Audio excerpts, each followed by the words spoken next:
Então vamos lá, Hebreus 2, verso 17, diz assim a palavra de Deus: pelo que convinha que em tudo fosse semelhante aos irmãos, para ser misericordioso e fiel sumo sacerdote naquilo que é de Deus, para expiar os pecados do povo. Amém, amados? Muitas pessoas, quando se tem relação, se fala de Jesus, elas até reconhecem Jesus como Senhor, como Salvador, como Deus, mas reconhecem de uma maneira que Jesus está tão distante e Ele está tão perto. Ele é como um dos irmãos, assim como eu e você, como eu, pastor Betão, o Isaac que está aqui, filho do pastor Betão. Tem que deixar ele batendo, Betão. Se vir, não desafinar aí, eu sei, não desafinar. E se tiver, você está desafinando, desafina tudo, em nome de Jesus. Ele já está tocando ali, glória a Deus. A pessoa de Jesus, e eu quero que você que entenda, que me assiste, entenda, e vamos aprender mais quem é Jesus. Vou ser simples e objetivo com você. Eu leio o versículo 17, você que nos assiste, nos acompanha pelas redes sociais, você que está me ouvindo, assistindo, onde o áudio estiver chegando, o vídeo, aonde estiver, tome posse dessa palavra. Eu leio, você repete após mim, com muita fé no teu coração, toda a igreja, que diz assim: pelo que convinha que, diga em tudo, fosse semelhante aos irmãos, fosse igual aos irmãos, para ser misericordioso e fiel sumo sacerdote naquilo que é de Deus, para expiar os pecados do povo. Glória a Deus. Jesus precisava ser igual a mim e a você, para saber o que nós sentimos, passamos, enfrentamos e nos livrar do pecado, expiar, purificar todo o povo. Coloque a tua Bíblia sobre o teu assento, coloque a mão sobre o teu coração, você que nos assiste, junte-se a nós nessa oração, nessa palavra. Senhor nosso Deus, em nome de Jesus, tua palavra vai ser anunciada agora. Meu Deus, use a minha vida, o meu coração, os meus lábios. Não prevaleça a vontade do homem, o querer, mas sim que o teu Espírito Santo fale conosco de uma maneira tremenda, sobrenatural. Abra o céu sobre este lugar, sobre essa pessoa que nos assiste, que nos escuta, e derrama bênção sem medida. Fala com essa pessoa de uma maneira sobrenatural. Tira todo o comichão do ouvido dela, todo impedimento, para que elas compreendam, ouçam, entendam, e o Senhor os cure, liberte. Em nome de Jesus, diga amém. Vamos aplaudir o Senhor, a palavra de Deus. Diga glória a Deus. Louvado seja o nome do Senhor Deus. Toma o teu assento, por gentileza, e vamos tomar posse dessa palavra, que o título é a pessoa de Jesus. E nós começamos aqui por Hebreus. Eu costumo falar, quem assiste aí as minhas pregações há um bom tempo, simples e objetivo, e eu costumo dizer isso para as pessoas entenderem. Jesus Cristo, ele foi 100% homem, 100% Deus. Só que tudo que ele enfrentou nessa terra, ele enfrentou como homem, fisicamente falando. É tanto que lá no Filipenses 2, que ele não usurpou ser igual a Deus, mas tomando a mesma forma, se sujeitou como servo. Não chegou aqui dizendo eu posso, eu mando, eu sou o Senhor, eu sou o filho do Pai, eu sou o Pai ao mesmo tempo. Não, ele deixou tudo e se sujeitou como homem, para sentir tudo que a gente sente, passar por tudo que a gente passa. No começo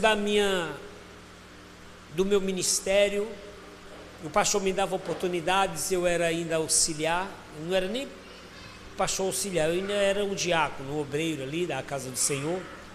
O pastor me dava o culto da tarde, da sexta-feira, para pregar. Aí deixava o auxiliar para me avaliar. Muito importante, agradeço a Deus pela vida do pastor Osmar até hoje. Um homem de Deus que tem o ministério dele até hoje. E eu lembro uma vez eu preguei essa mesma palavra. Acho que de lá até aqui é a segunda vez que eu estou pregando esse texto. E assim como eu falei naquele culto, naquela sexta-feira à tarde, aproximadamente no ano de 2000, há 26 anos atrás, eu quero falar para você hoje.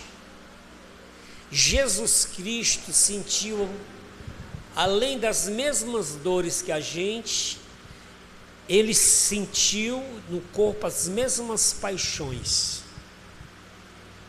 Eu quero que cada um pense, assim como eu disse naquela tarde, que até o auxiliar, ele, talvez não tendo esse profundo conhecimento, ele se escandalizou. E ele levou isso para o pastor. E o que eu disse, eu vou dizer agora. O desejo que você tem na sua carne de pecar, de se prostituir, o desejo que você tenha de fazer que não é a vontade de Deus, mas a sua. Muitas vezes de deixar fazer a vontade de Deus para fazer outras coisas.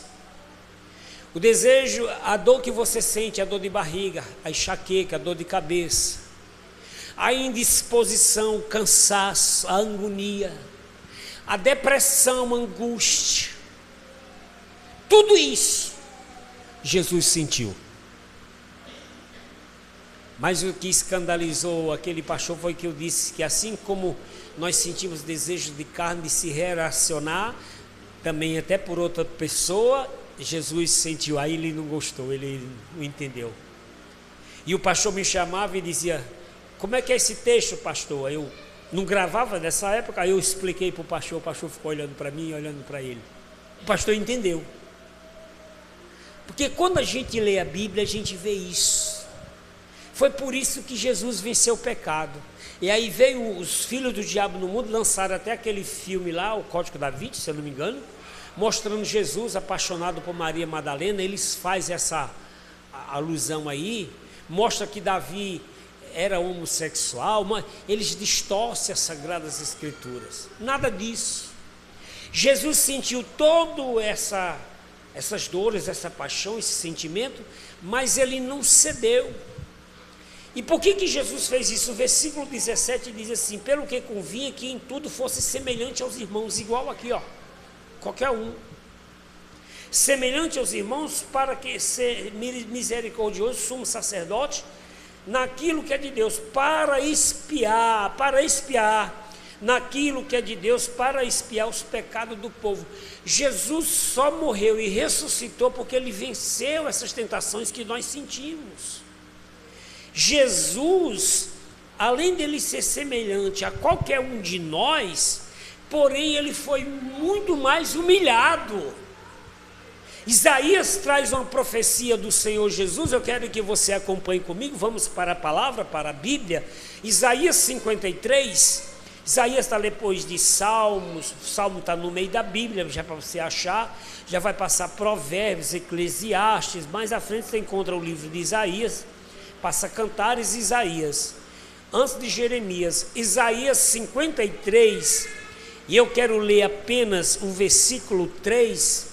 Traz essa profecia de quem era, como era a pessoa de Jesus. As pessoas fazem os quadros, pintam, principalmente os religiosos, com todo respeito à tradição católica, faz aquela imagem, é o coração de Jesus, é o menino Jesus, ninguém nunca viu Jesus, e faz um Jesus dos cabelos longos, os olhos verdes, um Jesus meio americano, longe de um Jesus judeu. E as pessoas acreditam naquilo, mas eu vou mostrar para você que nos assiste, que já viu essas imagens, para você que está na igreja, você imaginar como é que era Jesus. Vamos aqui, Isaías 53, o verso 3 diz assim: era desprezado, Isaías 53, 3, e o mais indigno entre os homens. Vai imaginando, homem de dores, olha aqui, homem de dores, experimentado nos trabalhos. Jesus era trabalhador, sentia dores, era desprezado, o mais indigno, as pessoas desprezavam eles, os importantes da época, experimentados nos trabalhos como um de quem os homens escondiam o rosto. Escondia o rosto, era desprezado e não fizemos dele caso algum. O texto ainda diz que não se via formosura também. Essa era a imagem do Senhor Jesus, que se pintasse alguém, tivesse a inspiração, como Leonardo da Vinci pintou o quadro da ceia, ou qualquer outro pintasse Jesus, se inspirasse aqui. Um homem sofrido, que sentia dores, experimentado nos trabalhos, que ninguém fazia caso dele, desprezado por todos, e nós não fizemos caso. É a pessoa de Jesus. O meu pastor dizia assim: quem é Jesus é o nosso irmão mais velho, porque o texto diz que ele era como um de nós, um irmão nosso. Quem é Jesus para você? O meu Senhor e o meu irmão mais velho, que até os próprios irmãos dele não teve esse privilégio de reconhecer de imediato. A pessoa de Jesus é esse, que passou por tudo, queridos, que passou por tudo que nós passamos. Para quê? Justamente pelo texto que a gente leu, já vamos voltar para lá, para nos livrar. É Ele que pode nos livrar, que enfrentou por todas as coisas. Voltemos para o livro de Hebreus, capítulo de número 2, só que eu quero ler agora a partir do verso 14. Quero que você acompanhe na sua Bíblia aí com muita calma, até a sua Bíblia católica, acompanhe aí, leia para você ver, vai dizer o mesmo texto. Hebreus 2 e o verso 14, gosto desse texto, li várias vezes, mas que eu lembro que eu preguei, essa é a segunda vez em 26 anos de ministério. Capítulo 2, verso de número 14, diz assim, olha que coisa linda: visto como os filhos participam da carne e do sangue. O que é da carne e do sangue? É os banquetes, é as festas, é as emoções, é o churrasco. Participam da carne e do sangue, é a festividade, não de pecado. Ele não participou do pecado, entenda, mas das mesmas emoções da carne e do sangue, também ele participou das mesmas coisas, para que pela morte aniquilasse o que tinha o império da morte, isto é, o diabo. Tinha que vir um homem, porque a Bíblia diz que Deus não viu um justo só, sequer veio Jesus, para sentir o mesmo desejo do ser humano, os mesmos sentimentos da humanidade, para vencer aquele que tinha o império da morte. Quem? O diabo, Satanás. Alguns tradutores colocam essa Bíblia, algumas traduções dizem que aquele que tinha a chave do inferno, a chave da morte, Satanás. Então Jesus veio assim, ele veio como homem, e ele chegou aqui nessa terra como homem, comendo, bebendo, não sei se tinha arroz na época, mas tinha trigo, tinha feijão, porque tinha lentilha, desde o tempo de Jacó, fez um prato de lentilha para Esaú, então tinha feijão, que a lentilha entra como feijão, comendo, bebendo todas as comidas, participando de carne assada, de peixe assado, comendo trigo, comendo beiju, tapioca, era mais duro, é o beiju mesmo, que é tanto que ele multiplicou 2 vezes, 5 pães e 2 peixes lá, multiplicou os pãezinhos entre a multidão. Esse Jesus veio como homem assim, cansado, às vezes em viagem ele tinha que se deitar no barco e dizer: rema aí que eu estou muito cansado, de tanto caminhar. Segundo os estudiosos, Jesus andava 30 quilômetros por dia. Acho que nenhum carteiro caminha que nem Jesus, alguns já estão usando até moto, caminha até pouquinho. Até Helder, que tem um emprego do estado, ele caminha bem pouquinho, 9 horas ele está em casa, ele não está caminhando nem 10 quilômetros, está caminha 10, Helder, por dia? Mais ou menos quanto por dia? 4, 6 por dia. Jesus andava 30 quilômetros por dia. Olha, Helder começou a caminhar, ele estava com uma barrigona feia, quando começou a caminhar esses 4, 6 quilômetros por dia, está ali todo esbelto. E tem uns que dizem que ele era super magro, é tanto que na crucificação diz que nele não se viu feitura alguma. E o texto diz que apareceu todas as suas costelas ali, ele ficou só esquelético, magrinho, caminhando, pregando o evangelho de cidade em cidade, de aldeia em aldeia. Sentia cansaço, sentia emoções, chorava. Eu choro, Jesus chorava. Leia João 11, ele se compadece. Eu vou mostrar 2 choros de Jesus, 3, 4. Jesus chorou quando viu a morte de Lázaro, ele chorou, Jesus chorou. Jesus chora quando vê a viúva que vai enterrando o único filho, ele se emociona, para o enterro, toca no esquife, o menino ressuscita, ele chora de compaixão daquela mãe. Sentimentos. Jesus chora lá na pedra, no Monte das Oliveiras, no Gólgota, ele chora ali, e lágrimas de sangue, pensando no que ia passar, a emoção tomou conta dele. Jesus chora no Calvário, chorou de dor, chorou de emoção, chorou de sensibilidade pelo próximo. Um ser humano como qualquer outra pessoa, tinha toda essa carga. Jesus cansava, muitas vezes ele dizia para os discípulos: não diga que eu estou aqui para descansar. Chegava na casa de Pedro, quando estava lá, já sabia que ele estava lá, aquela casa enchia. Ele ia para a casa de Lázaro, de Marta e Maria. O pastor Betão no louvor citou até Marta. A casa enchia. 100% homem, é a pessoa de Jesus. Esse é o nosso Deus. Sentiu todas as dores. Essa é a ira do diabo, porque em tudo ele foi experimentado. A diferença para nós é que ele não cedeu, por isso que ele morre e ressuscita. Continua no verso de número 14: e visto como os filhos participam da carne e do sangue, também ele participou das mesmas coisas, para que pela morte aniquilasse o que tinha o império da morte, isto é, o diabo. Versículo 15: e livrasse, é esse o poder que Jesus recebeu e tem para nos dar e a gente receber, livrasse todos os que com medo da morte estavam por toda a vida sujeitos à servidão. Eu fui aprendendo isso com o tempo e eu entendo algumas pessoas novas na fé que não entenderam isso. É um processo de libertação. Quando a pessoa declara Jesus como o único Senhor e Salvador da vida dela, uma das coisas que ela tem que perder, a primeira coisa é o medo. Medo de enfrentar a vida, sai embora a depressão, a angústia, e a principal dela, tem que perder o medo da morte. Porque quando você não tem medo da morte, significa que você está salvo. Você sabe em quem você tem crido. Você sabe para onde você vai. Paulo disse: para mim o viver é Cristo e morrer é lucro. Tem que entender isso. Mas se a pessoa diz que serve a Jesus, quando fala na morte ela se treme, bate na madeira, ainda não entendeu o propósito. E até mesmo quando eu digo ter medo da morte, né, também, não tem mais medo da morte não. Está ali o tiroteio, eu vou ver, vou nada. Eu vou-me embora.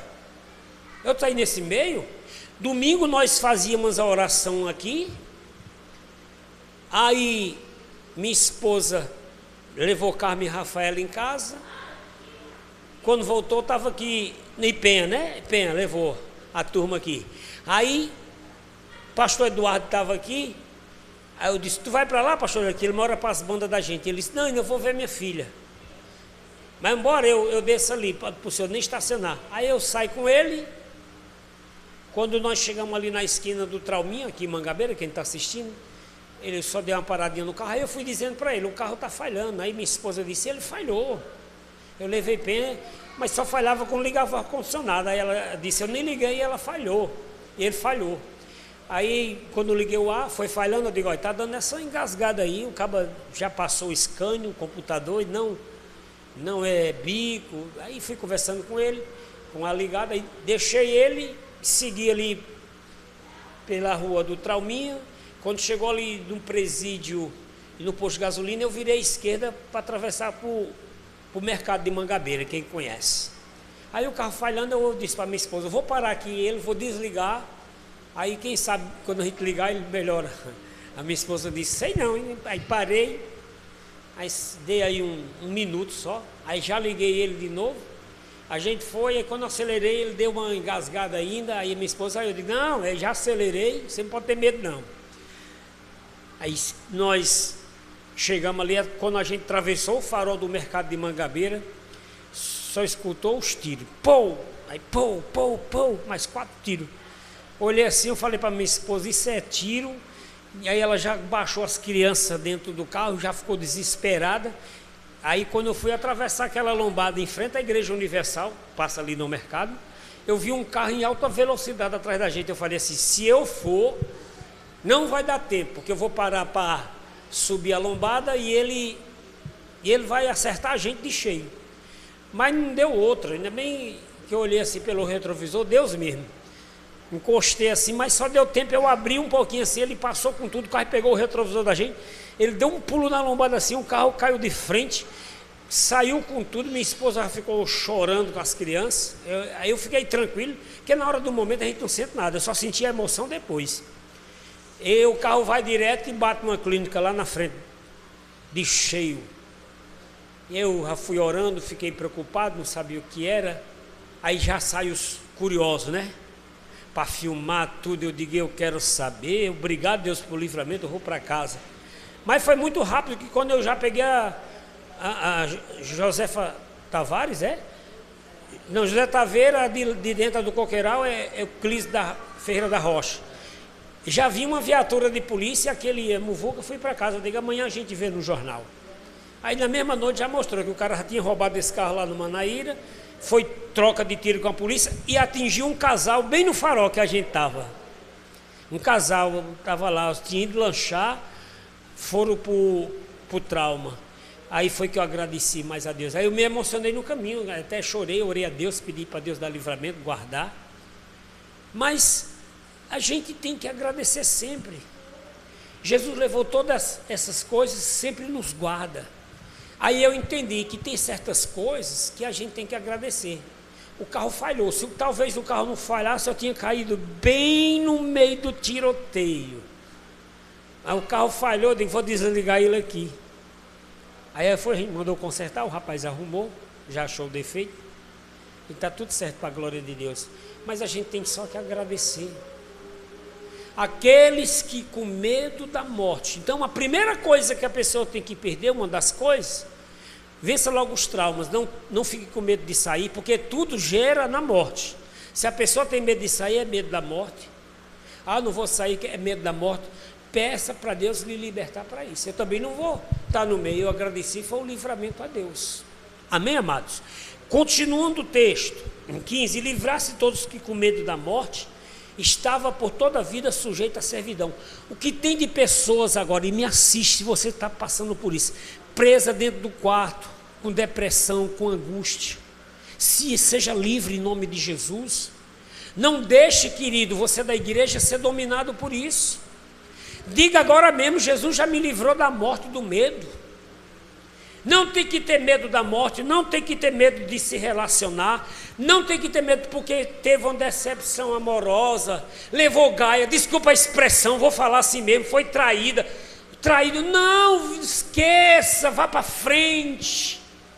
Não tenha medo, vá ser feliz. Não fique dizendo que nem uma mulher presta, nem um homem presta, são todos iguais. Não diga isso. Tem muitas pessoas boas.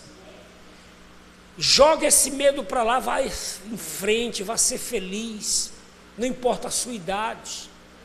Se for a decepção no emprego, no trabalho, deixe para lá, Deus tem uma porta grande para você em nome de Jesus. Porque o Senhor me abriu uma porta grande e eficaz, porém a muitos adversários. 1 Coríntios 16, 9 diz isso, Paulo diz isso. As portas estão aí, não tenha medo. Coloque Deus na frente. Continuando o texto, versículo 16, porque na verdade, ele não tomou os anjos, mas tomou a descendência de Abraão. Olha, os anjos têm um ciúme da gente. Deus não escolheu os anjos não, Deus escolheu foi a gente. Deus podia ter enviado os anjos resolvia toda a parada. Escolheu eu, você, pecador, cheio de erro, de falha, de emoção, com esse turbilhão que temos. mas escolheu a nós. Os anjos estão agora exatamente, eu vejo pela fé, um monte de anjo me assistindo agora, pregando, olhando para nós aqui. Aqui tem uma plateia de anjos.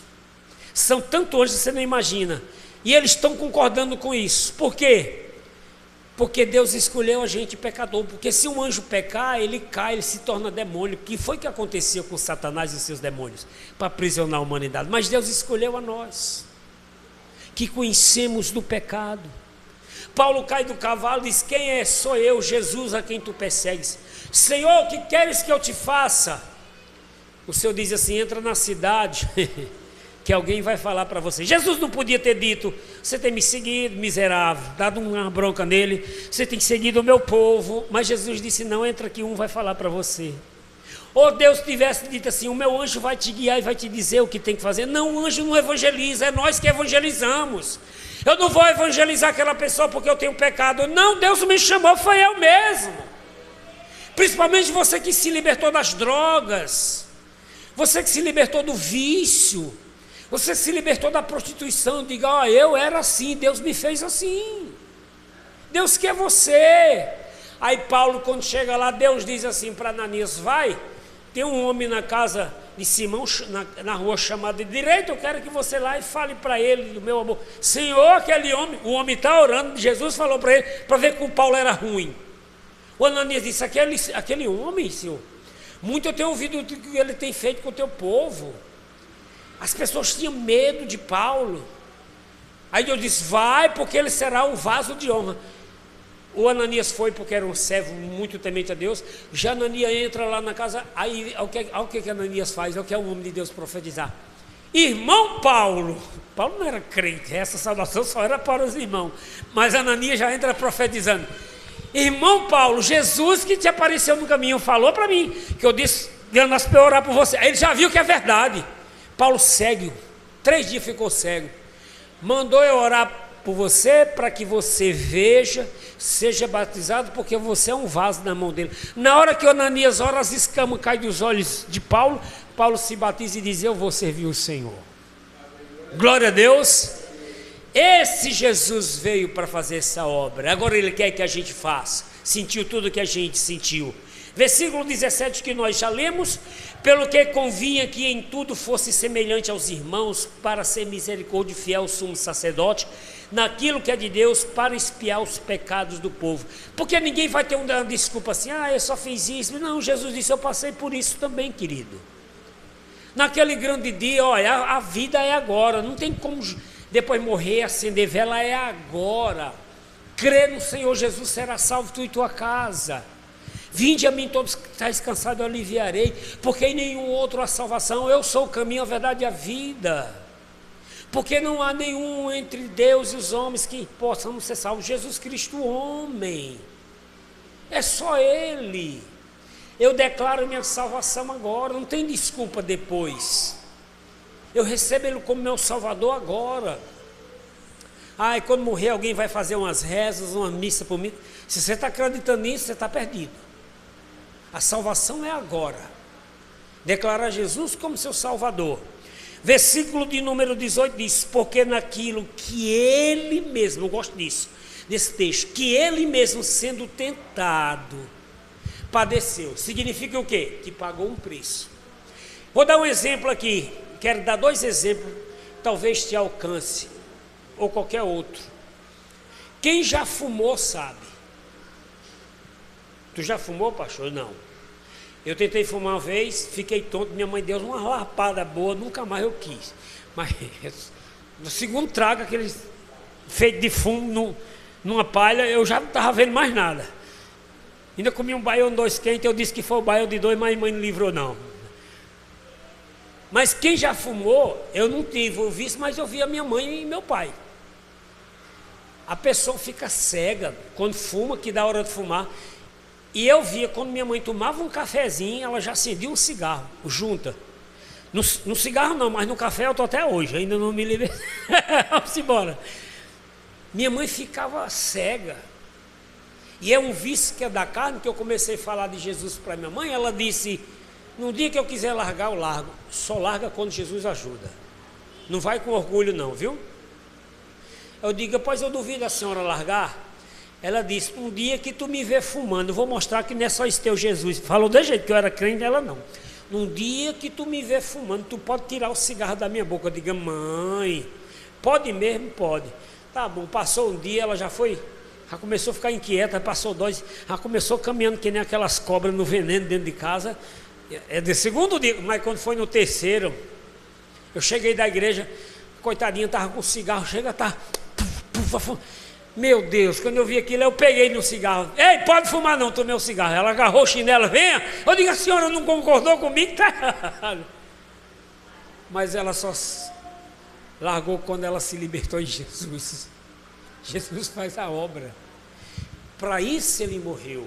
Eu quero concluir com você, para não ser extenso, eu sei que você já entendeu, que a morte de Jesus no Calvário, quando ele estende ali, recebe aquela coroa de espinhos, ele vai levar no seu corpo, esse corpo magro, que não se viu feitura alguma nele. Jesus vai ficar desfigurado com aquele sol da Palestina, de tanto ter apanhado a noite toda, chicoteado, sangue desceu, coroa de espinhos estourando aquelas veias aqui, ó, da cabeça. Tiraram a roupa dele, deixaram ele só com a cobertura, furaram os pés e as mãos com os cravos. O magrinho é resistente, viu? O sangue vai cair, ele vai ficar de 9 horas da manhã até as 3 da tarde, o sangue caindo ali, de cara com o sol. Jesus se tornou um churrasco vivo.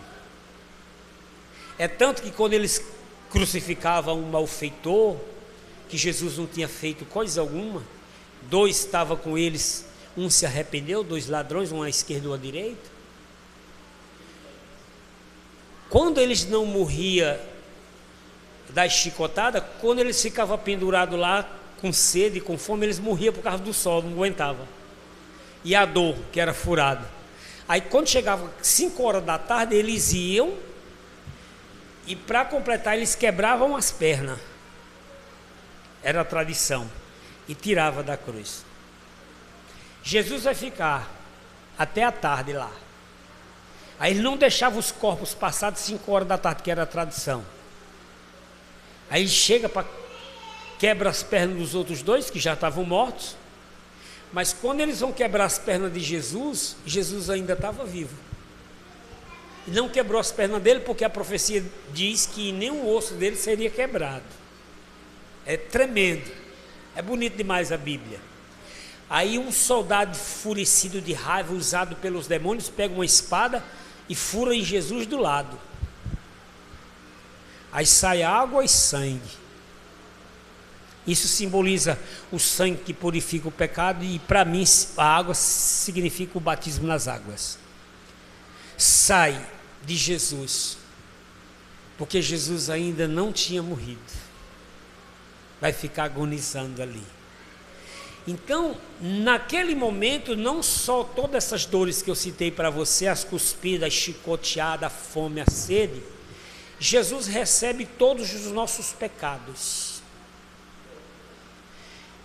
Aquela dor que você sente emocional, da paixão, da depressão, da decepção, da angústia, do fracasso, da traição, a dor da enfermidade, seja qual for ela, de um osso quebrado, de uma dor na carne, de um inchaço, de um inflamado, todas essas enfermidades ele vai receber, o câncer, toda praga, moléstia ele vai receber, e ele dá um grito,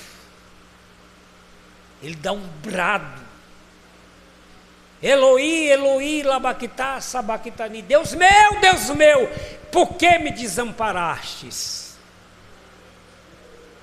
Ele diz: Deus me desamparou. Ele chora na pedra e diz: se for possível, passa de mim esse cálice, mas todavia não se cumpra a minha vontade, seja feita a tua. Se eu tenho que passar, eu vou passar. E é assim que você tem que ser. Eu tenho um dom para quando converso com as pessoas, o pastor Betão já sabe disso. Se não puxar conversa, eu mesmo puxo, fico conversando. Minha esposa, hoje eu vou na farmácia, eu conheço todo mundo da farmácia. Essa já era novinha, bem magrinha, mas olha o tamanho do bucho. Ela já estava andando assim, eu digo, eita, é hoje? Ela já começou a dar risada, eu comecei a brincar com ela. Pronto, começou a conversar comigo e já foi falando como é que era. Aí eu falei que tive gêmeos, aquela conversa vai, conversa vem. Ela disse, tu assistiu o parto? Eu digo, eu só assisti para dizer que eu sou macho, mas eu não sou muito não, porque eu chorei, eu quase desmaiei, eu quase morri, eu não consigo ver. Mas eu faço isso. Eu tenho medo daquilo, eu enfrento. Depois disso, a coisa que eu tenho mais medo é a agulha. Quando eu vou fazer um exame de sangue, eu começo a me tremer, suar, as veias somem, a mulher amarra uma borracha, bate, troca de braço, de veia, de mão. Eu digo, peraí, vai vir, ela vai fumar. Eu digo, não, eu quero olhar, que é para ser macho, para libertar. Mas eu tenho medo. Mas eu estou conseguindo, está melhorando. Eu tenho pavor da agulha. Agora eu pergunto qual dói mais, aplicar uma injeção, uma picada de abelha. A injeção você nem sente, a picada de abelha dói. Já da picada de abelha não tem medo, eu costumei na roça. Eu faço é pegar e botar no cinto, mas quando eu vejo, a tal da agulha pode ser fina como for. Mas já estou vencendo, eu tenho que enfrentar. Eu estou dizendo isso para você que me assiste, que talvez você tenha medo. Medo de se libertar. A pessoa que frequenta as religiões afrodescendentes, os demônios chamam de cavalo. E a pessoa apanha, isso é espiritual, para quem está sentindo. Alguns acham que é loucura, mas você que está passando por isso, não tenha medo não. Declara Jesus como seu Salvador, procura a ajuda de um pastor de Deus. Se você mora aqui em João Pessoa, procura minha ajuda, vem que eu te ajudo a se libertar desses demônios. Não tenha medo não. Diga que você é de Jesus, Jesus já libertou você. Assim é você que está passando, nós estamos enfrentando aqui hoje os feminicídios, né? Morte de mulher, os maridos, os homens batendo nas mulheres. Não tenha medo não, mulher, converse com alguém. Você não tem família não, converse com seus amigos. Tem uns cabas valentes para a mulher. Tenho 2 irmãs e sou pastor. Haja um qualquer, não, que é o esposo da minha irmã, ele tem dado um testemunho, é um menino bom de Deus. Mas se Deus do livro acontecesse, eu resolvia isso. Acaba criar mulher para os homens bater. Homem bater mulher é um fracassado. Agora nós temos um fato aqui novo na Paraíba, não quero citar nome, aquele dali acabou com a carreira dele. Nós estamos vivendo um tempo final. Um casal que tem um filhinho, abandonou a criança numa caixa, a criança morreu. O outro matou a criança de 3 anos porque ficou com raiva da mulher. Jesus está vindo, querido. Que situação. O que você está esperando? Você está afastado, longe de Deus, não entregou a vida para Jesus. Nação contra nação, reino contra reino, fome, peste, guerra, pai contra filho, filho contra pai. Ninguém vê mais os filhos respeitando os pais. Teve uma boa essa semana que eu disse para o meu cunhado, você agora ganhou ponto comigo, ele gostou. Ele foi para a delegacia, quase foi preso.